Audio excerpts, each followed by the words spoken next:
Oh boy, Ninja Pizza! Watch out! That fake pizzeria is really a new shooting cannon! One drop of that stuff means goodbye, green guy! Whoa! Where did that water... Well, after finding one on the aftermarket, I saw that the insert was in rough shape. So I turned a lucky find into an upgrade kit while my original insert enjoys its retirement in a card protector sheet. Listen up, foot soldiers! These are our war plans, so pay attention! Wave 1 is the basic set, each handmade and laminated, 6 to collect, 2 Ninja variants and 4 Turtle variants, all of which fit the Oozey slot. On the back of each is a different variation of the original So Long Turtles, digitally drawn. Turtle joke. Apart from the variants, the original insert is available for purchase, but as this toy has had limited releases, these works are going to be working double duty as collectible keychains, sized and fitted to match the slot of the original toy. What you're seeing is the prototype I made before I decided to laminate them, and I'm glad I did. Doesn't look very professional when you got all those teeth marks. The variants consist of different background, mask, and font colors, along with restored text and an established 1987 blurb. The size of the tab will be different from the original because of the lamination process, so they are cut by hand. What follows is a litmus test of the Oozey cannon and the hidden messages from the foot on the back. For Mikey, it is just a simple alliteration and color enhancement of the metal helmet. Raph gets an entirely new color scheme and secret message on the back, a more tune-accurate version of Shredhead. Kind of like the jokes you see in popsicle sticks. With Leo and Donnie, you'll find a meta-style message. Bebop pairs with Donnie due to a shared voice, whom children of the 90s will also remember as the Quick Bunny. And for the colorblind, me included, Leo's shadow on the other side of the castle door is Rocksteady, both sharing a voice actor, Cam Clark. The 2 other variants in Wave 1 are each a nod to existing pizzerias. For those of us who did not visit the Midwest, Variant 1 is our beloved Emo's logo boy, and on the other side is my own personal review of Emo's itself. Gold standard. Variant 2 is an amalgamation of 3 separate pizza brands.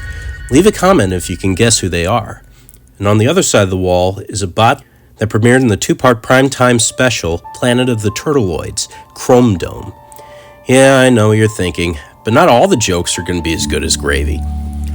Hope you like your news, because it's time for a sneak preview of Wave 2! First off is a reference to the 87 series episode Pizza by the Shred, so it'll not surprise you who's on the other side of the drawbridge. Our boy Mikey! Next, we go to a more realistic world with the 2012 series version of Antonio's Pizza. The best in any dimension, dude! And who's waiting for us on the other side? A pre-mutated Anton Zek. I just couldn't think of a better way to stay cool with those smooth moves. And speaking of smooth, we're stepping out of the bounds of CBS to ABC to Sonic the Hedgehog and his Uncle Chuck's chili dog stand. And no, I'm sorry to say that there's a 50% chance you will guess wrong as to who's on the other side, because we went with the funny Robotnik, Long John Baldry, because even though Jim Cummings was in the Red Sky episodes, they were still 6 years away.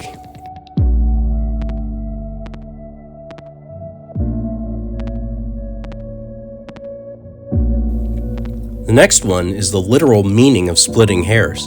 So we took one franchise and made a reference to 2 separate movies, the 1994 Rock Donalds on the front, and a villain whose actor was not in How I Met Your Mother.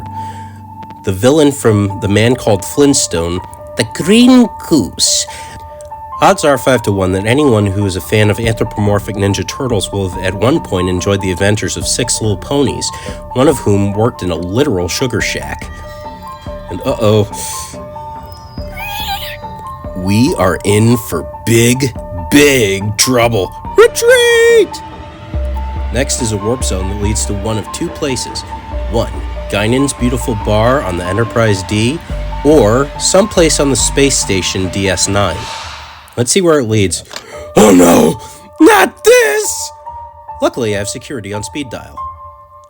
Now to change the channel. Here's another reference to an episode of the 1987 series, a blink and you'll miss it squint at the episode's MacGuffin, the cufflinks of Cathay. Roll the clip! Hear of Pietro Calzone? The pizza tycoon? Owner of all those Calzone's pizza parlors? Delivery guaranteed within 6 hours or else your pizza is cold? Yeah, that's him. And now that we've seen the origin of the front, who are we going to see on the other side? The crook of the day from the same episode, Big Louie, and let's hope that he has the dud in his hand. And now, through the magic of the Cybernet Space Cube, we take you to a staple of the Transformers homeworld, McAdams. And be careful, Galvy's not had his Java yet. I will rip open Ultramantis and every other Autobot until I've had my McAdams Java. To Cybertron! Speaking of Java, there was no way that we were going to overlook Central Perk, and 3 of our favorite shellbacks are kicking back, and it's about time we see contestant number 2. Ooh, anybody remember to bring the graham crackers? Remember the days of skee-ball and tickets? Well, looks like we've got a new retro joint here, and we might just luck out. Maybe we should skitter over to our final destination, Metropolis. When Tim Daly held the reins of the Man of Steel,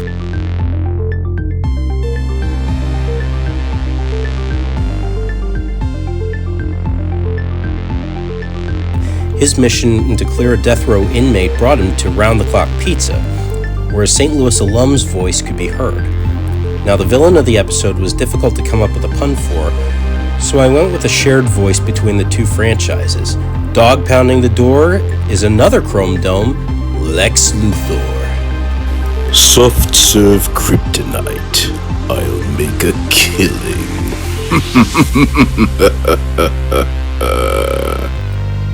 And that was the first 2 waves of these keychain keepsakes. The link for them is in the description below.